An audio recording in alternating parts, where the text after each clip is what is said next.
लीजिए हाजिर हूँ हर सुबह और हर शाम की तरह लेकर के देश दुनिया की तमाम खबरें।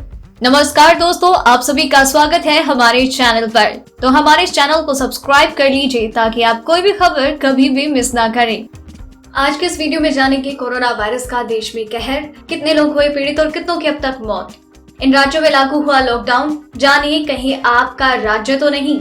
राजस्थान में सियासी लड़ाई जारी, गहलोत ने जुटाए 100 से ज्यादा विधायक। वहीं प्रियंका गांधी की दखल अंदाजी से मामला और गर्म। यूपी में कोरोना का कहर जारी, सीएम योगी ने टेस्टिंग क्षमता को बढ़ाकर 50,000 प्रतिदिन किया। पाकिस्तान का पीएम मोदी पर आरोप, कहा मोदी सरकार ने हमें दुनिया से काटने की कोशिश की, नहीं मिली सफलता। देश में डीजल ने तोड़ा रिकॉर्ड, 81 रुपए पार। जाने आपके शहर में पेट्रोल डीजल का दाम। दिल्ली में 24 और मुंबई में अगले 48 घंटों में भारी बारिश की चेतावनी जारी। जाने अपने राज्य का हाल। सस्ती हुई कोरोना की दवाई, इस कंपनी ने 25% से ज्यादा घटाई कीमत। एक गोली की कीमत हुई 80 रुपए से कम। ईपीएफ खाते में पैसा निकालने के लिए इन डॉक्यूमेंट्स की जरूरत, इतना निकाल सकते हैं पैसा। अब महिलाएं करेंगी खुद का बिजनेस, सरकार देगी 5 लाख का लोन। खुशखबरी, अब बिजनेस शुरू करना हुआ आसान, मोदी सरकार देगी इतने लाख रुपए। चलिए अब खबरें जानते हैं विस्तार से, लेकिन उससे पहले वीडियो पसंद आ रही हो तो लाइक जरूर कर दें।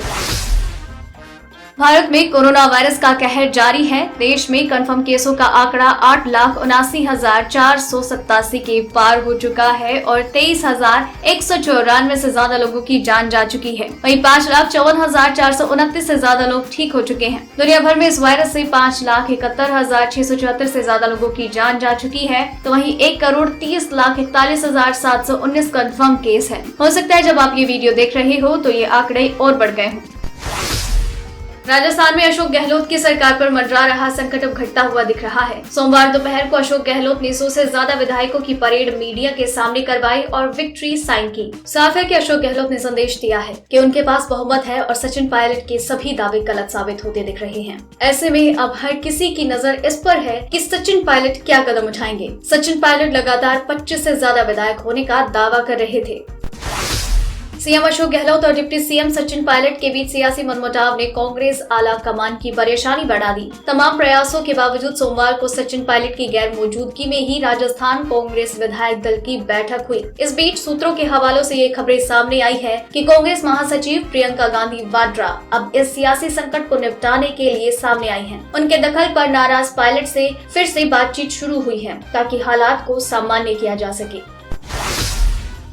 कोरोना के बढ़ते मामलों के बीच कई प्रदेशों और शहरों में एक बार फिर से लॉकडाउन लागू किया जा रहा है। उत्तर प्रदेश में हर शनिवार और रविवार को लॉकडाउन लगाने का फैसला किया गया, जबकि जम्मू कश्मीर के श्रीनगर समेत कई इलाकों में आज से फिर से लॉकडाउन लगा दिया गया है। इसके अलावा महाराष्ट्र के पुणे में 23 जुलाई तक लॉकडाउन लगाने का फैसला किया गया। वहीं तमिलनाडु के मदुरई में लॉकडाउन को 14 जुलाई तक कर दिया गया है। शिलोंग में भी आज और कल लॉकडाउन है। मुंबई के अलावा पुणे में आज से 23 जुलाई तक लॉकडाउन का ऐलान किया गया। 14 से 18 जुलाई तक संपूर्ण लॉकडाउन रहेगा, जबकि 19 से 23 जुलाई तक लॉकडाउन में कुछ छूट दी जाएगी। कर्नाटक की राजधानी बेंगलुरु में 14 जुलाई की रात 8 बजे से 22 जुलाई की सुबह 5 बजे तक लॉकडाउन लगाया जाएगा।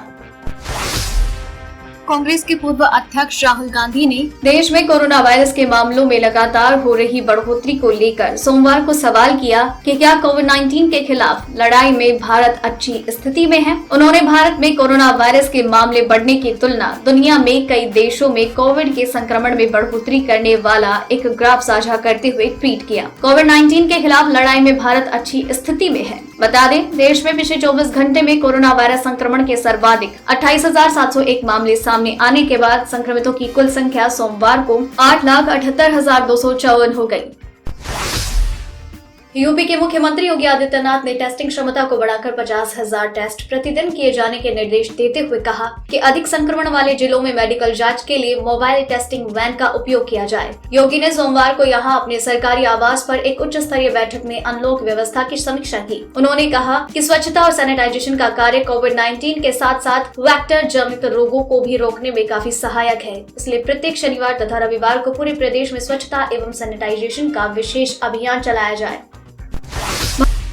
भारत ने पश्चिमी क्षेत्र में सेनाओं के पूरी तरह से पीछे हटने और भारतीय सेना के अपने पेट्रोलिंग पोस्ट पर वापस जाने के बाद नक्शे के आदान प्रदान के लिए चीनी पक्ष को आगे बढ़ाने की योजना बनाई है। सरकारी अधिकारियों का कहना है कि इससे एक दूसरे के दावे की पुष्टि और वास्तविक नियंत्रण रेखा LAC का पता चल जाएगा। इसके बाद प्रबंधन और पेट्रोलिंग प्रोटोकॉल आसान बन जाएगी। अभी तक चीन ने इस क्षेत्र में नक्शों का आदान प्रदान करने से मना कर दिया है। 22 राउंड की बातचीत के बाद चीन ने नक्शों का आदान प्रदान करने या LAC को स्पष्ट करने के प्रति कोई इच्छा जाहिर नहीं की है।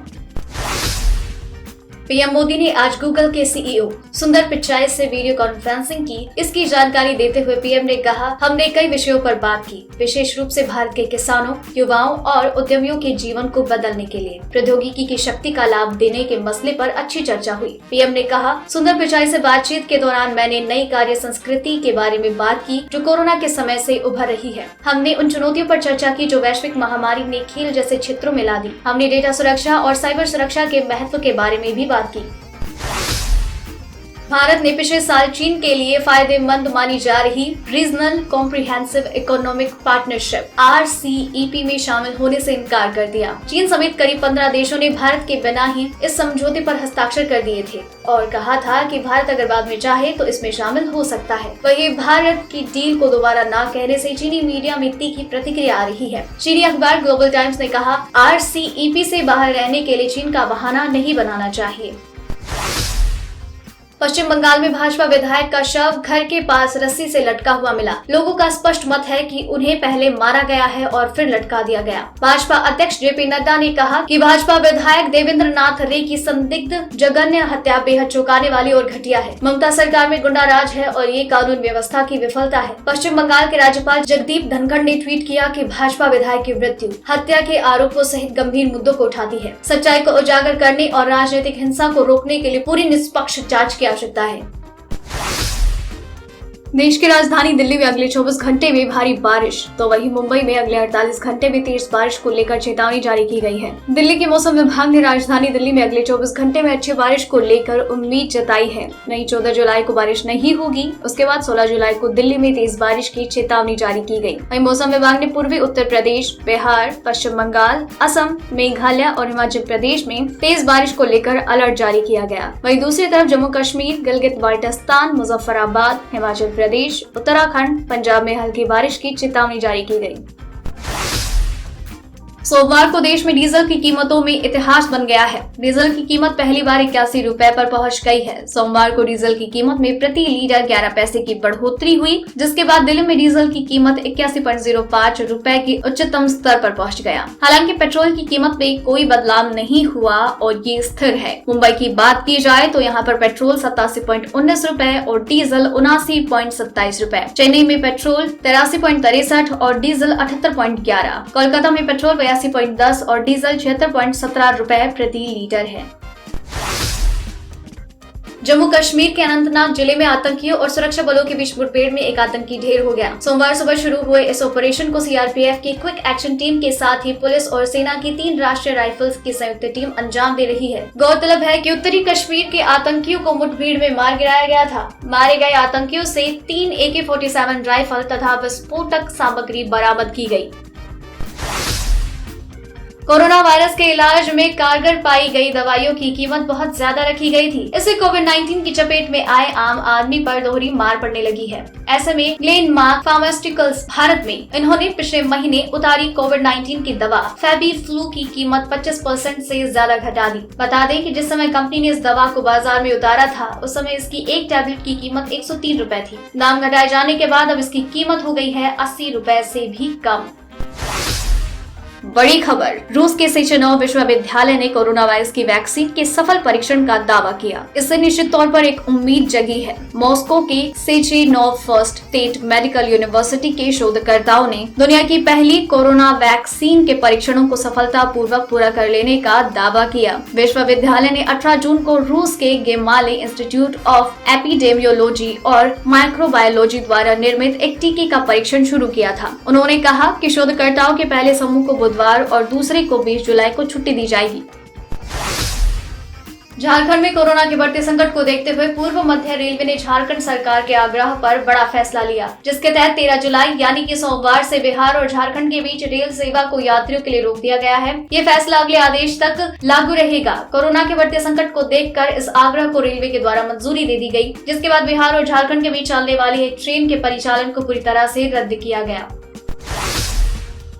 पाकिस्तान के पीएम इमरान खान के कार्यालय की ओर से ये बयान जारी करके कहा गया है कि उसकी विदेश नीति बहुत सफल रही। इसमें यह भी कहा गया कि भारत ने हमेशा पाकिस्तान को दुनिया से काटने की कोशिश की, लेकिन उसे उसमें सफलता नहीं मिल पाई। पीएम कार्यालय ने कहा है कि इमरान खान वर्तमान समय के बहुत ही लोकप्रिय नेता है। पीएमओ ने कहा कि इमरान सरकार ने अमेरिका और यूएई के रिश्ते मजबूत किए हैं। कोरोना वायरस के सबसे ज्यादा मरीज इस वक्त दुनिया के सबसे शक्तिशाली देश अमेरिका में हैं। यही नहीं, दुनिया के सबसे तेजी से कोरोना संक्रमितों की संख्या भी अमेरिका में बढ़ रही है। रविवार को अमेरिका में 58,000 से ज्यादा नए मामले सामने आए और 380 लोगों ने अपनी जान गंवा दी। वर्ल्डोमीटर के अनुसार अमेरिका में कोरोना वायरस के मरीजों की संख्या सोमवार सुबह तक बढ़कर 34,13,000 के पार हो गयी और कुल 1,37,782 लोगों की मौत हो चुकी है और 15,17,000 लोग ठीक हुए हैं।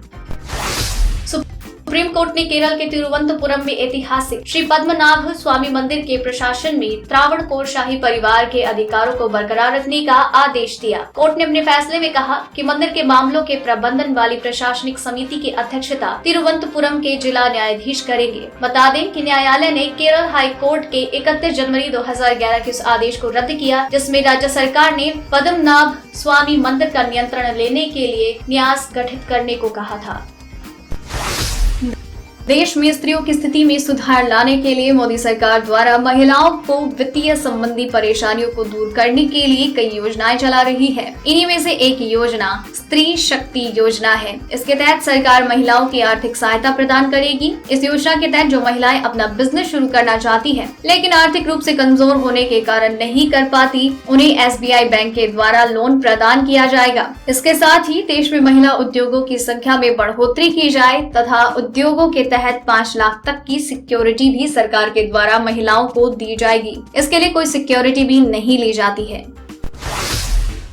एक सवाल अक्सर EPF खाता धारकों के मन में होता है कि निकासी के लिए कौन कौन से दस्तावेजों की मांग की जाती है। तो हम आपको बता दें कि निकासी के लिए आवेदन करते हुए क्लेम फॉर्म, 2 राजस्व stamp, address proof, identity proof, bank account statement और पिता का नाम, जन्म तिथि की जानकारी देनी होगी। बता दें कि EPF खाता धारक अपने या अपने परिवार के इलाज के लिए EPF का पूरा अमाउंट विड्रॉल कर सकता है। वहीं शिक्षा के लिए कुल जमा का 50% PF ही निकाल सकते हैं। अगर कोई खाता धारक बेरोजगार है तो उसे 1 महीने बाद 75% निकासी की छूट मिलती है। इस रकम को पा लेने के बाद वो बाकी बची 25% की रकम को 1 महीने में निकाल सकता है। तो दोस्तों, ये रही आज की खास खबरें। तो इसी तरीके से आपके लिए हर सुबह 6 बजे और शाम 7 बजे ये खबरें हम यूं ही लेकर आते रहेंगे। तो इन सारी खबरों के साथ आपको किस खबर के बारे में क्या है कहना, क्या है आपकी राय, प्लीज शेयर कीजिए। साथ ही अगर आपने इस वीडियो को पूरा देखा है तो प्लीज अपना नाम नीचे कमेंट सेक्शन में जरूर लिख दीजिए, ताकि हमें पता चले कि आपने इस वीडियो को पूरा देखा है। आपको खबरें अच्छी लग रही हैं, आप इन्हें पसंद कर रहे हैं, प्लीज कमेंट बॉक्स में लिख कर बताएं। अगर अच्छी लग रही हैं तो वो भी बताएं, अगर कोई सजेशन है तो वो भी जरूर बताएं। फिर मिलते हैं कल, तब तक के लिए धन्यवाद।